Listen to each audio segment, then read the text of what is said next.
The David Pakman Show at davidpakman.com.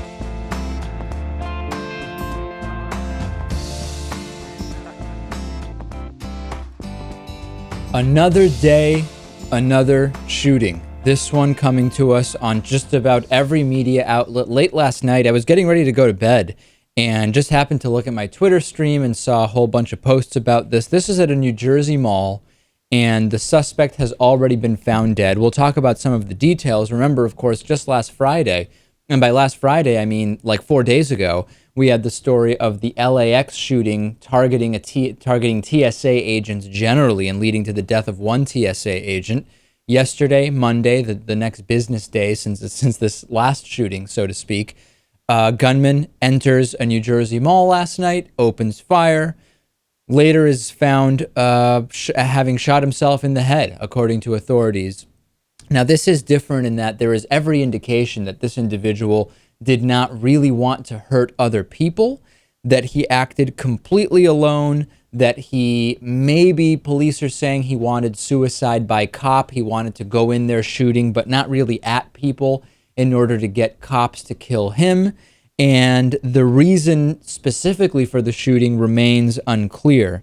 The individual involved is Richard Shoup. His body was found at 3:20 a.m. early this morning in an obscure part of Westfield Garden State Plaza Mall after he fired 6 bullets without striking anyone. Now, Lewis, when we heard more details about the specifics of the shooting, witnesses said he was shooting like at storefronts, at walls. It was pretty clear he wasn't trying to shoot people. So this is yet another example. I actually think, Lewis, it's more interesting in terms of the gun debate that he wasn't trying to shoot anyone, because what this shows us is that this is a situation where very clearly individuals have decided that because of their emotional state and because they are dissatisfied or displeased with their lives in some way, a gun can be used in ways it is not intended, simply to get the result they want. And the reason why people do that is because of the availability of guns. Shoup getting this particular firearm from his brother. And it's yet another example of how guns are always in the minds of many people who live in the United States as a tool to be used when you want to express your displeasure. In this case, it's not even about shooting people. It's about using the gun, creating a shooting, creating terror, maybe in order to get police to shoot you. Yeah, and I guess, maybe we could leave the whole gun debate out of this story. I guess he possibly could have just taken a knife to the same place and, waved it at people and achieved the same thing. I don't think so, Lewis. I actually think you're wrong about that. The way to and it didn't work, right? Police didn't end up shooting him, and it's only speculation he wanted suicide by cop. But if you take a knife into a mall, you would actually probably have to stab people in order to get yourself shot and killed by police. You might be able to create a scene where you hold the knife up, you threaten someone, you create a hostage situation, police show up. Maybe you get yourself shot, but it's not at all a guarantee. It wasn't even a guarantee this way, but I think you're wrong, Lewis. I think it's very different if you take a knife to a mall trying to get yourself shot to death than if you take a gun and actually start firing bullets. We've seen plenty of videos of cops killing people holding knives, and even some videos of cops killing people that weren't holding anything. So True. I think it depends on the police involved, I guess. The underlying issue here, separate from the issue specifically of guns, knives, etc., is that it's no longer surprising to anyone I talk to or to me that there are shootings just about every single day. It's actually surprising how many Americans don't think that guns are a problem, given that we have become completely desensitized to the fact that there are shootings almost every day, Lewis. Yeah, I think a lot of people just say, well, this is the United States and that's just how it goes. They accept it and they hope that they're never caught in a crossfire. We also have to just remember, sometimes you have to take a step back and really think about this for a second and say, hold on, it shouldn't be normal that there are shootings. You will hear from people similar things to what Lewis kind of outlined, which is we've got 330 million or however many people in this country. We have a Second Amendment. Statistically speaking, there are going to be some shootings. it shouldn't be normal. The idea of just resigning ourselves to being completely desensitized to close to daily news of shootings is a problem. Forget about these faux statistical analyses that you're hearing. This is a problem. Yeah, it's a huge problem. You just have to look at other countries where there is almost no gun violence. And why should we have to worry about this whenever we leave the house? Rand Paul, senator from Kentucky, son of Ron Paul, has been caught plagiarizing speeches and content again, Lewis. Last week, we talked about how he got caught copying from the wiki page for the movie Gattaca for a speech. BuzzFeed analyzed that, and then they found that he was also copying stuff from the Wikipedia entry for the movie Stand and Deliver. And BuzzFeed is all over this once again. Sections of an op-ed that Rand Paul wrote on mandatory minimum sentences in the Washington Times a couple months ago are identical to an article by Dan Stewart of The Week that ran 1 week prior to Rand Paul's op-ed. This is really, really becoming absolutely pathetic. Paul also delivered testimony before the Senate Judiciary Committee just a few days later that included some of these copied sections from Dan Stewart as well. I'll just read a little bit of it to you. Here's how Stewart wrote his introduction to his article on mandatory minimum sentences.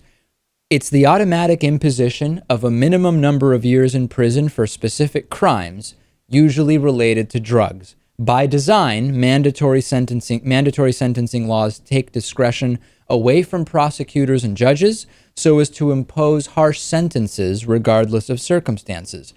Now I will read from Rand Paul's article. Mandatory minimum sentences automatically impose a minimum number of years in prison for specific crimes, usually related to drugs. By design, mandatory sentencing laws take discretion away from prosecutors and judges so as to impose harsh sentences regardless of circumstances. Some might argue, listen, mandatory minimums are kind of a known entity. Therefore, it stands to reason that the vocabulary used would be similar. Okay, but I've got 4 more paragraphs that are almost identical word for word. This is so pathetic, Lewis. Yeah, I have to assume that this is just really lazy staffers and speechwriters working for Rand Paul who have been being really lazy, just copying these things. I imagine they've all been fired at this point, and this probably won't happen again. But then again, I wouldn't be surprised. Well, we actually have some information about that. After the first 2 or 3 of these cases, there was no comment from Rand Paul staff. There finally was a statement today where staff admitted to, quote, poor sourcing and improper vetting, and that Rand Paul does use his ideas in speeches, but he relies on staff to kind of flesh out the background, and now he is going to start having footnotes for when he writes stuff. I don't know if I buy this, Lewis, because one of the most common responses when people are accused of plagiarism is to say, we didn't plagiarize. In other words, we didn't copy hoping to trick people into thinking that these were our words. What we did was we knowingly and openly used excerpts, but we just forgot to give credit, right? And that makes you seem, it's kind of like with certain IRS issues where, in fact, there's an interesting scene in Breaking Bad related to this, where if you were deliberately lying to avoid taxes or to mislead stockholders, that is a crime. But if the issues are a result of incompetence or lack of knowledge, there's actually, in many cases, no crime that's been committed. It's kind of the same routine that's used with the plagiarism. No. We didn't do anything wrong. We weren't trying to copy or take someone's work. We simply didn't have proper footnoting, and it can't always be true. Yeah, this is a crock. Considering plagiarism is pretty much covered in grades 5 and 6, I think it's safe to assume that they knew very well what they were doing in this case. Remember, Lewis, when I played the video of Ted Cruz's dad, Rafael Cruz, saying President Obama should be sent back to Kenya? We talked about that last week, Lewis. Did it appear to you at all like there was a reaction or tone from either Rafael Cruz or the crowd that it was all a joke?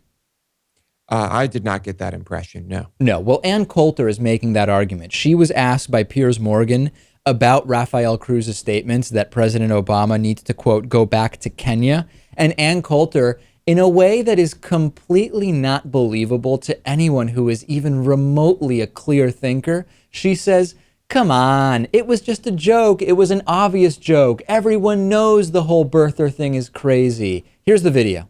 President, watch this. We need to send Barack Obama back to Chicago. I'd like to send him back to Kenya, back to... What does he mean by that? We need to send Barack Obama back to Kenya. Three quick points. One is it's clearly a joke. I give a lot of speeches. The Kenya references always kill. Point two. Send him back to Kenya. What does that mean? It means nothing. It's a reference to Kenya. People laugh because the birther thing is crazy. And number two. He's not making a joke because he thinks birther thing's crazy. Is it clearly a joke? It's clearly not a joke. I think it's a joke. We'll dispute that. Let me move on. Remember, Lewis, how I've said many times that when people respond to a clip by saying, no, it was taken out of context. You only saw a part that was taken out of context. And often the only context that could possibly change the meaning of the audio or video in question is that right before the camera was turned on, the speaker said, I am about to say things that I absolutely don't believe starting now, right? Sometimes that's the only context which would really change the meaning of the video. And that's essentially what Ann Coulter is saying. There must be some way she knows that the entire rant, the entire building rant that was 15 or 20 minutes long was all simply a joke, and there's no evidence of that. There is increasing evidence, and we'll have more of it tomorrow, that Ted Cruz's dad is way crazier than any of us imagined. Yeah, they had to put out a statement that they do not, Ted Cruz himself had to distance himself from the comments of his father. Yeah, and yeah. And Ann Coulter had 3 points she wanted to make. Well, if the first point is that the comment was a joke, you really don't need the other 2 points. No, the other points are kind of irrelevant if the entire thing was just a goof, which obviously it was. And if anybody can review that tape and explain to me what evidence there is that Rafael Cruz was joking, I would love to see it. Please send it to me. Last thing I want to talk about before we break, Lewis. Today is election 2013. It is not a big midterm election. It is not a presidential election, but there are any number of interesting races around the country, including the Virginia gubernatorial election. Here in New York City, we've got the mayoral election, which, by the way, I've gotten a lot of emails. I did not vote. I am registered to vote in Massachusetts. I voted there. For some of my friends, for city councilor, Lewis, that's as far as I was able to get in the 2013 election. Tomorrow we're going to have results. But I stepped back as I was looking at the different races that are being voted on today. And I said, hold on a second, David. I said to myself, what has been the Republican platform for the last, 1 to 3 years? And I thought, and I said, okay, it's been telling lies about the Affordable Care Act in order to try to get people to oppose it, to not sign up, etc. Shutting down the government, in part because of the uncontroversial raising of the debt ceiling, which absolute merit to discussing whether that's a good or bad thing. But the idea that it is unique to President Obama when so many other presidents have raised the debt ceiling many more times and by far greater margins than President Obama. Benghazi, right? Benghazi since September 11th, 2012 has been an insane catalyst for every type of right-wing lunacy that we can imagine, and the constant background of extremism on social issues. Who can support this, Lewis? Who is behind what the Republican platform has been for the last 2 years? It's shocking when you put it all together and realize there has been nothing else done other than opposing Obamacare with lies, shutting down the government, obsessing over Benghazi, and just opposing gay marriage and abortion. If only people knew that, David. That's the problem. People just don't realize it. They have no idea that this is all that's been happening. Could this be a sustainable strategy for Republicans? We see demographic shifts. We see shifts on the issues where, separate from Republican and Democrat, voters increasingly favor the progressive point of view. Now we need to kind of separate that from parties and from voting for specific parties simply out of habit. Could this be a sustainable tactic for Republicans? I really don't think it's worked over the last 2 years. It relies on misinformation and taking advantage of those who also favor all these extreme social policies. But hard to say. I mean, I think we are headed in a direction that clearly shows that this is not a long-term plan that will work. Email me about this. Leave me voicemails, 219-2DavidP. Am I wrong about what the platform has been for 2 years? And is it sustainable? Could it work for the Republican Party? On today's bonus show, we will be talking about a map of all the places named after Satan. I will also propose a few ideas we've been kind of toying with behind the scenes for a couple of new things we want to do for the show. We're going to present it to our bonus show audience and see what people think.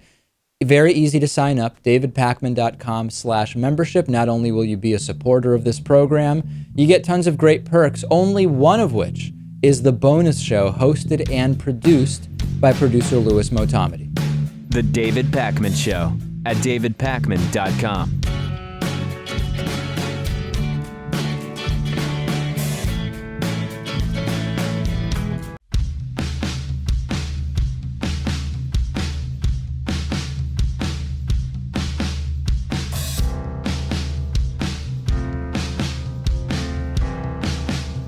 Welcome back to the David Pakman Show. Our membership program is made possible in part by liberalbias.com. Liberals think they're so cool with their fancy statistics and math, but conservatives are holding on to numerology. Find out more about using numbers without liberal bias at liberalbias.com. Today's new member of the day is Anthony St. Aubin. Anthony, thanks for being a David Pakman Show member. Anthony is supporting alternatives to corporate media, and you can too, davidpakman.com/membership. Louis, you know about Sweden. You've been to Sweden, and you know, of course, that Sweden is an evil, socialist, communist country that is completely anti-business.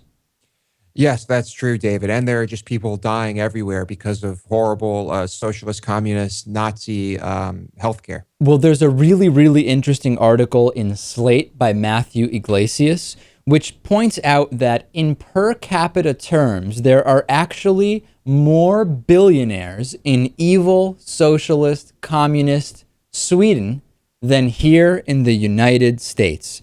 So some of the countries that have more per capita billionaires than the U.S.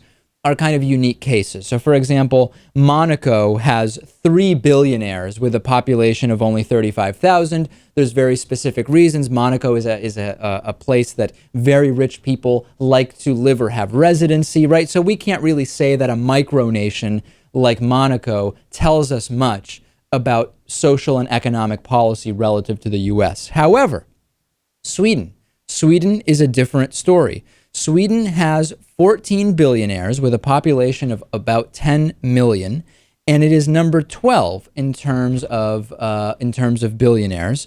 And this is very interesting because there are, number one, so many incorrect ideas about what Sweden is and what it represents among the American right, but also because Sweden has made some changes that make it not the evil, socialist, communist country that so many among the American right believe it to be. So when we look at, it doesn't even, I could read you the list of some of Sweden's billionaires. It doesn't matter. You can look it up. The really important thing here is we often talk about how there's a specific environment that leads to riches. And among the American economic right, it seems to be low government spending, low taxes, self-made business owners, not much in terms of social programs, which tend to hurt the economy and restrict growth, etc. The good news is that Sweden has high taxes, and it still goes to finance cheap healthcare, education. There's an excellent public transportation system. There's generous subsidies to low-income households. There are so many of the things that in the U.S. we are told by some, Louis, would destroy the economy and destroy the possibility of riches, and it seems to be having absolutely no negative effect whatsoever. Yeah, you've got a completely different school of thought. I mean, in the United States, it seems like the path is clear for those who already have an advantage to make insane amounts of money. In Sweden, maybe you could look at it the other way and say, look, we've leveled the playing field. Everyone here gets a great education, and in that way, everyone has a chance to make that much money. Right. So that's exactly the point, which is in the U.S., there is very little class mobility. If you are born very poor, it is statistically incredibly unlikely that you will ever be anything but a little bit less poor. Now, you can talk about specific examples of athletes or entertainers, but those are statistically insignificant. And when you look at, hold on a second, if everyone had a much stronger base, wouldn't they, based on class mobility, have a much better shot of one day being very rich? That's an interesting point. Now, there are some changes that have been made in Sweden which are more reminiscent of American neoconservative thinking, including changing the tax code to a flat tax on investment income. This allows wealth to accumulate much faster for rich people. No taxes on inheritance.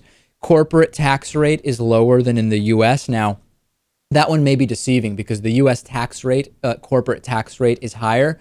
But because of all of the deductions and loopholes, the effective tax rate for American businesses, as we've talked about, Lewis, is sometimes zero and is often much lower than in Sweden. And there is more or less light economic regulation. So what have we learned from Sweden? We have learned Sweden is not communist or socialist, number one.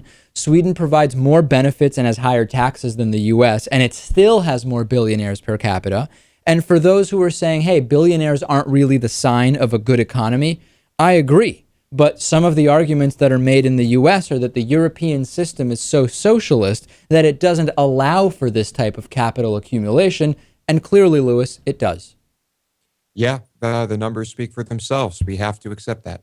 Let's talk about Ender's Game, the movie based on the book by Orson Scott Card. I've read Ender's Game. I think it is an excellent science fiction book. I think that it is a book that I just think it's a book everybody should read. I think it is absolutely a valuable book. Now, in the last few months, we've reported on Orson Scott Card, a Mormon who is also anti-gay, making a number of anti-gay statements, being a member of the National Organization for Marriage, supporting anti-sodomy laws, etc. And we also talked about the boycott that was planned of the movie that is based on the book Ender's Game.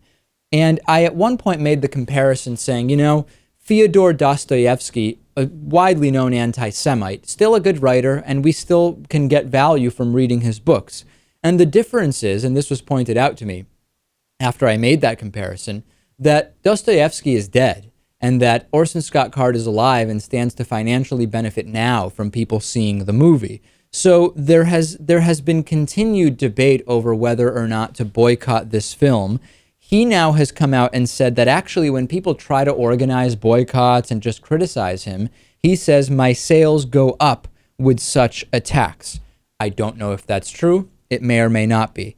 Where do you stand now on this, Lewis? We don't know what his deal is for the movie. He may have received a flat fee, right, just purchasing the rights to the story, and may not get any of the back end. Even if he had a deal of the back end for the back end of the movie, it's not doing that well. It's not clear it's going to make any money. So do we see the film, which may be a good film, certainly based on a book that I think is valuable to read, or do you not see it? Well, normally in these types of deals, the money is given up front to the person who owns the rights to the story. So he probably isn't making anything off viewing the movie. But I do agree with him that controversy does boost sales. And so as a result of that, more people are probably buying the book. I don't think I'm going to read the book or see the movie. And not because I don't like the guy, just because I have no interest in it. Well, that's kind of completely subjective. I mean, I can assure you that if you read this book, you would be very interested in it. So to say you have no interest because you haven't really paid attention to Ender's Game, that doesn't really tell us very much, Lewis. Although I'm sure the audience is just on a completely, on a level of just casual curiosity, would be fascinated to know you don't care about Ender's Game.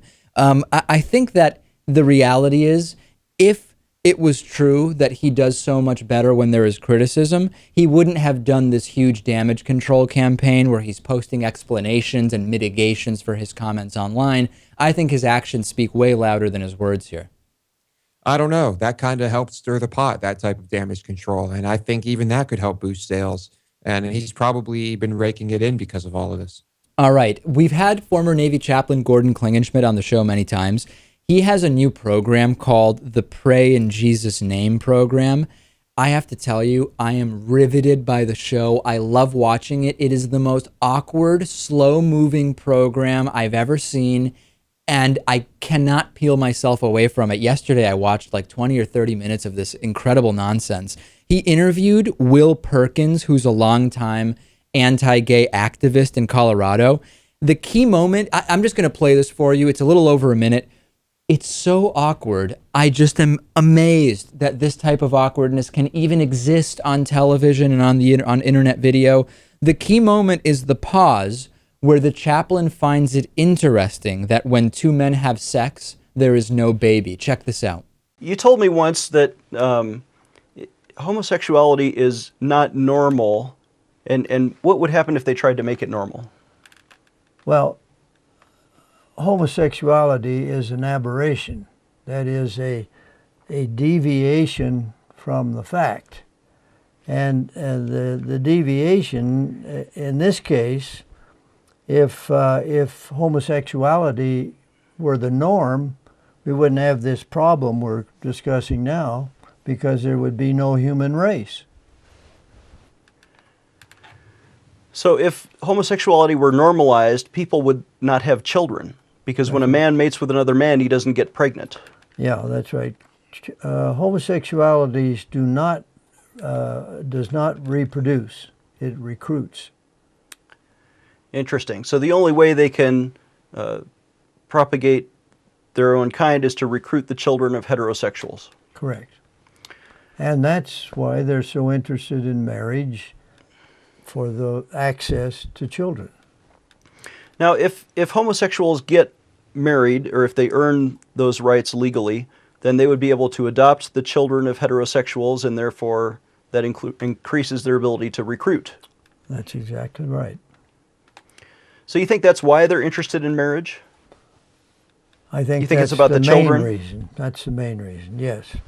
I just am so curious as to why the interview moves along so slowly. And, you know, I kind of feel bad for the chaplain, because I think he can tell this interview is going nowhere. And while, you know, Lewis, that we vehemently disagree with just about everything the chaplain stands for, he's always been really nice to us. And often a lot of these right-wingers, I've talked about it before, are really, really nice personally, as long as you don't fit into one of the categories where they think you're going to hell or whatever the case may be.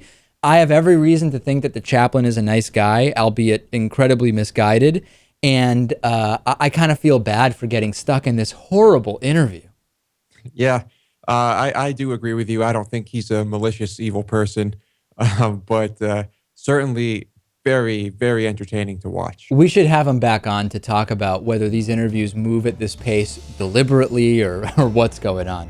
Let's take a break. A lot coming up, including uproar over Lewis's Halloween costume from the bonus show, so we will present it to you, the audience, and much more. Stay with us. Big Tuesday show, Election Day 2013. The David Pakman Show at davidpakman.com.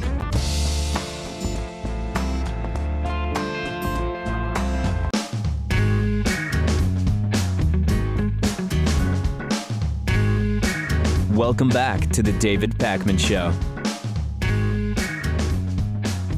Today in David Pakman Show history, what were we talking about years ago? It's always good to reminisce, Lewis. 1 year ago today, robocalls were targeting Democrats, falsely claiming that the election had been postponed to Wednesday, and they were received by people across the country. Of course, it is November 5th, so we are just about 1 year out from the 2012 election. 2 years ago today, Republican Texas Judge William Adams was caught on video brutally beating his disabled daughter with a belt, and it got us into a broader discussion about this proper Christian child-rearing cult-like thing that has been going on. That story was absolutely horrible, Lewis. It feels like it was way more recent than 2 years, probably because it was so despicable. Yeah, that was one of the crazy ones. And that was the incident where the neighbor filmed it, right? I think it was where the neighbor filmed it, and then we found out about this quiverful manual. If you haven't seen this clip, you can look it up on YouTube or just Google the quiverful manual. 3 years ago today, Keith Olbermann's suspension from MSNBC, the end of the suspension, his donations, all of the factors which we now know eventually led to him no longer having his show at MSNBC. That's been 3 years. And 4 years ago today, Rush Limbaugh said in a total softball interview with Fox News that Sarah Palin was ready to be president. I wonder if he would still say the same thing after she has shown herself to be one of the most incompetent politicians we've come across in the last, certainly the last 10 years. I don't think that's an exaggeration at all. No, and I think even at the time, Rush was certainly incompetent for thinking so. Okay, we put up a picture yesterday on the bonus show of Lewis's Halloween costume, and we got so many emails from people who saw the bonus show because they are members who said, you've got to show this on the regular show, and from people who aren't members who just really, really want to see it, that we are going to put up a picture of it. This is Lewis's Halloween costume from over the weekend. Lewis, just give us, you went into a lot of detail on the bonus show yesterday. Give us the short version of what this is, how you came up with it. What are we looking at here? It's corpse paint. That's what it is. Corpse paint? Okay, but Lewis, explain a little more, especially for people who are listening on the radio or podcast. You said you wanted me to give you the shortest possible version, so that was it. Okay. It was a thing that was adopted by Norwegian or Scandinavian black metal groups, right, and some American ones. It was a metal thing. Yeah. Okay, so there it is. That's Lewis's costume, and there's always stuff like this happening on the bonus show. So you should be a supporter. DavidPakman.com/membership. You would have been able to see this picture 24 hours sooner. To some people, Lewis, 24 hours makes all the difference in the world. It's a big deal, big effing deal. I got a couple of emails over the last 2 or 3 weeks that were similar in terms of the idea they presented, so I thought we would discuss it. The question is, would you cut off, or have you cut off, family or friends for their extremist political beliefs? So we got an email several months ago from a listener whose mom turned to Fox News now and was obsessed with Republican talking points, and he was asking how can he maintain a normal relationship with his mom given that she's bought into so much outrageous and xenophobic and bigoted propaganda. And I was talking to a friend the other day where his uncle is anti-gay and makes racist comments at every Thanksgiving. I was talking to another friend who said that the one side of her family is conservative evangelicals from the Midwest, and while she is half Jewish, the evangelical side is constantly telling her that she's going to hell. When she wears tank tops, they refuse to stand near her because she's not dressed modestly. Really pretty heavy stuff. So the question is, if you've been in these situations, do you get past it? Does it end the relationships? How much can you tolerate? I mean, Lewis, I don't know if you have these types of situations in your family. How would you deal with it? Would you be able to remain in kind of casual familial contact with family or friends who are way off the deep end? Yeah, I can't say that I do have family members that are way off the deep end. I know I have family members who have political views that differ from mine, and it's never brought up. My family doesn't discuss politics, so I don't know. I can't really put myself in the shoes of someone who is in that situation. But I have to imagine that if some of that crazy social stuff was going on, like people didn't want to stand near me if I was wearing corpse paint, let's say, I think that would be a big problem for me. Yeah, I mean, in my family, it's not that big of a thing. There are some of my most of my family is in Argentina, and therefore are mostly all liberal. However, there are more grades of liberal in Argentina. So there are some who have certain ideas about the United States, for example, that are really not informed from a malicious point of view, but just they are not really informed because they have never been here.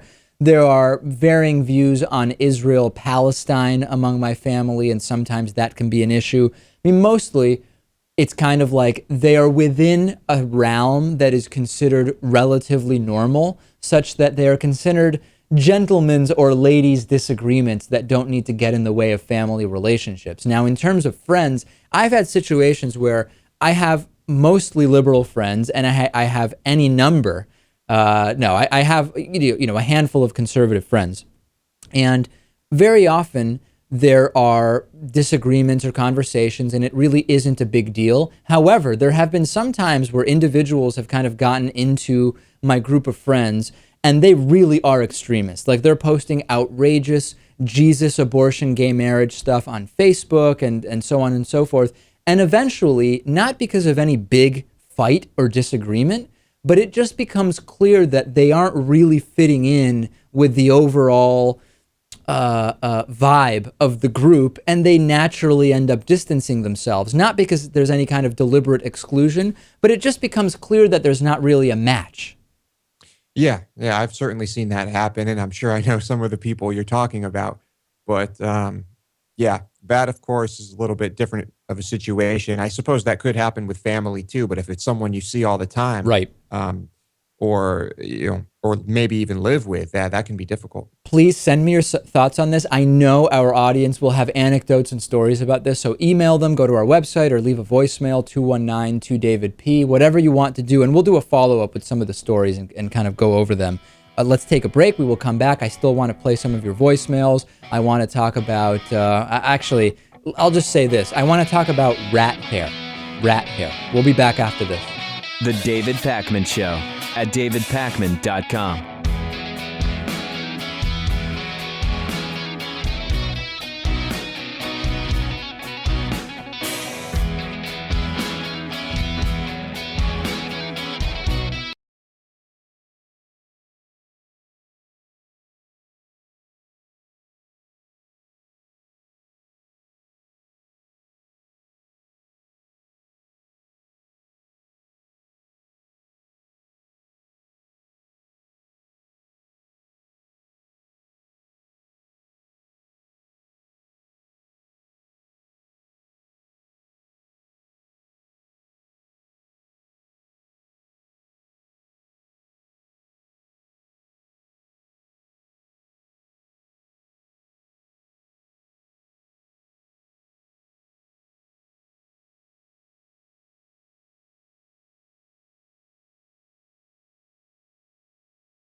The David Pakman Show at davidpakman.com. Federal inspectors have done some analyses of the spices we often put in our foods, and it turns out that rat hair, insects, and dangerous bacteria are just some of the things that showed up. This is a report that was summarized by WSB-TV, and after years of research, the FDA found that 12% of all spices imported to the U.S.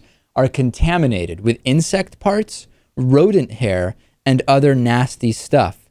Here's a quote from Caroline Smith DeWall at the Center for Science in the Public Interest. Insect parts and other gross things in there are really part and parcel of the way these spices are stored. It's certainly a sign that people along the chain who are storing and shipping these spices need to do a better job.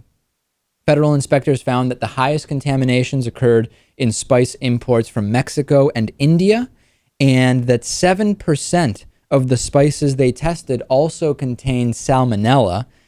Some of the more common ones are ginger, poppy seed, black pepper, and allspice. Wow. It does seem convenient in a way, because up until now, I've had to buy my insect parts separately from spices, and this is going to save me so much money, Lewis, for when I make my chili. Yeah. I love that cockroach and grasshopper chili. It does sound horrible, but you have to remember that the average person eats many spiders while sleeping during their lifetime. And when you look at any food, for example, if you look at chocolate, if you consider the amount of chocolate that's manufactured by one particular factory or plant, there's a certain number of rodents that can get in and get ground up into your chocolate that is acceptable because it's considered to be, certainly it's organic matter and natural in a sense, but it's considered completely insignificant in terms of the nutritional value or what it is. So these numbers are disturbing, but at the same time, I don't think it's that different with many foods. There's kind of like a minimum acceptable contamination level that you would never notice and wouldn't harm you. Right, it happens. I mean, it all depends on how much of this is in whatever you're eating. But I don't know. It does still kind of rub me the wrong way. I mean, I with the vast majority of my spices, they are in food that I'm cooking that's being heated, which would kill anything nasty. Although But the salmonella is actually the bigger thing, which is that over the last 30 years, of the more than 1 million confirmed salmonella cases, there were some that were linked to spices, but it is under 2,000. So you're right, Lewis, that it seems that the whatever negative effects, it's still an insect part, but at least it's been heated to an extent that it's not gonna harm you. I don't know. I really don't know what to think about this. I don't like reading it, but at the same time, I don't know how much harm it'll actually do. NBC Philadelphia says that gender-neutral restrooms are now the law. Philadelphia Mayor Michael Nutter signed legislation to afford equal rights to LGBT individuals, and one piece of this is gender-neutral bathrooms in addition to the traditional men's and women's restrooms. I think that this is actually a pretty good thing. I've talked to some people who said that their colleges, when they were graduating in their senior year, switched to having in the dorms gender neutral restrooms where you have, like a common hand washing area, and then it's all stalls, no urinals. And this does seem like a way to take out this issue of so many right wingers call transgender issues bathroom issues, where they see it really as just somebody wants to go in the other bathroom. And as absurd and offensive and insulting as that is, if you move to gender neutral restrooms, it completely makes that issue obsolete. yeah, and there was actually, one of the schools in our town had gender neutral bathrooms. There was a very specific reason for it, but yeah, I mean, they should exist, no doubt. But is this something that ends up with all restrooms being gender neutral? Maybe it does. I mean, more and more bars and restaurants in New York City have this going on. I don't know. It's one of these things where we're not talking about men and women in the same stall in the same way that we're not talking about multiple men in the same stall at gender separate bathrooms. I'm sure that right wingers will have a problem with this, but I see this as a good thing for sure. Could be, yeah. I predict that this will be one of those things that starts happening in some of the more liberal areas, and then some of these red states, it might take a little longer. We've got a voicemail line that you can call 24 hours a day. The number is 219-2-DAVID-P. Send us voicemail. Here's one. Hey, David, just wanted to comment on Congressman Mullen's statements on voting for federal aid in Oklahoma. It seemed like it was a little bit of a wink-wink, nudge-nudge to the idea that urban communities are lazy and don't do anything but constantly beg the federal government for money. Kind of reminded me of that crazy Daily Show interview a couple days ago about lazy blacks. Obviously, he says nothing like that, but it seems to me that because the idea is so prevalent in those circles, he can reference it subtly, and it's understood what he means when he infers that people in the poor areas of the big city don't work hard and are irresponsible. That is interesting. I didn't really think about that, Lewis, when we did the clip of Mark Wayne Mullen saying, on the one hand, that survivors from Sandy did not deserve federal aid, but the survivors of the Oklahoma tornadoes do, because they exercised self-responsibility. There is maybe an undercurrent there that it is urban individuals who often are just coded that way, and we're really talking about people who aren't white, are lazier, so therefore they don't deserve federal aid, but the people in the middle of America who are affected do deserve federal aid. It's speculation, but it is actually very interesting because there are so many instances of this among the political right. Oh yeah, knowing this guy and his group of friends, if you will, wouldn't surprise me at all. Here's one more voicemail. Take a listen to this. Hey, David. A couple thoughts on Ed Snowden.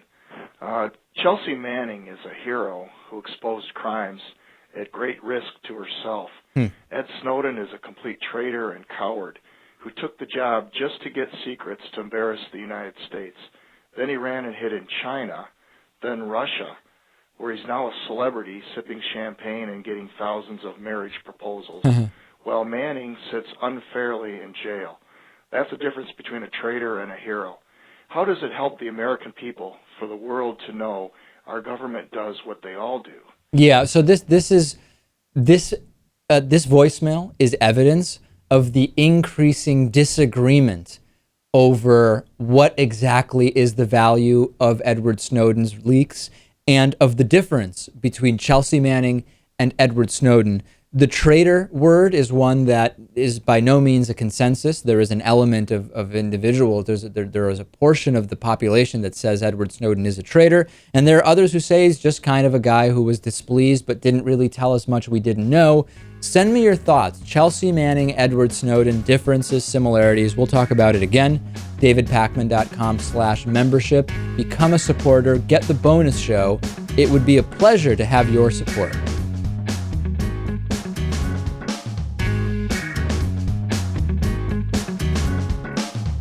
The David Pakman Show at davidpakman.com.